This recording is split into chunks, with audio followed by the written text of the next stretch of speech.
ফারিয়াকে নিয়ে আপত্তিকর মন্তব্যে যা ঘটল যুবকের ভাগ্যে। সম্প্রতি সোশ্যাল মিডিয়ায় ছড়িয়ে পড়া কয়েকটি ভিডিও ক্লিপে দেখা যায় জাতীয় দলের ক্রিকেটারদের সঙ্গে একটি অনুষ্ঠানে ফারিয়াকে। এর মধ্যে একটি ক্লিপে অভিনেত্রী শবনম ফারিয়াকে হাসতে হাসতে বলতে শোনা যায়, আমি তাসকিনের পাশে দাঁড়াবো না, আমাকে খাটো লাগবে, তামিম ভাইয়া তুমি আসো।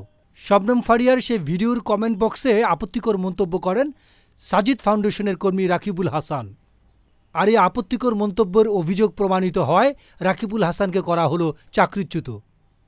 23 মার্চ রাতে ফারিয়া তার ফেসবুকে দেয়া এক পোস্টে এ তথ্য জানিয়েছেন। রাকিবুলের চাকরিচ্যুতির খবর ফারিয়াকে ইমেইলের মাধ্যমে জানিয়েছেন বেসরকারি এই প্রতিষ্ঠানটি। নিজের ফেসবুক পোস্টে ইমেইলটি শেয়ারও করেছেন এই অভিনেত্রী। তাতে ফারিয়া বলেন, আমি খুবই কৃতজ্ঞ, বিষয়টিকে তারা খুবই গুরুত্বের সঙ্গে নিয়েছেন। কিভাবে প্রতিটি প্রতিষ্ঠান নারীর বিরুদ্ধে সহিংসতা প্রতিরোধে ভূমিকা রাখতে পারে এই প্রতিষ্ঠানটি সেই উদাহরণ তৈরি করেছে। ডেস্ক রিপোর্ট, গণমানুষের আওয়াজ।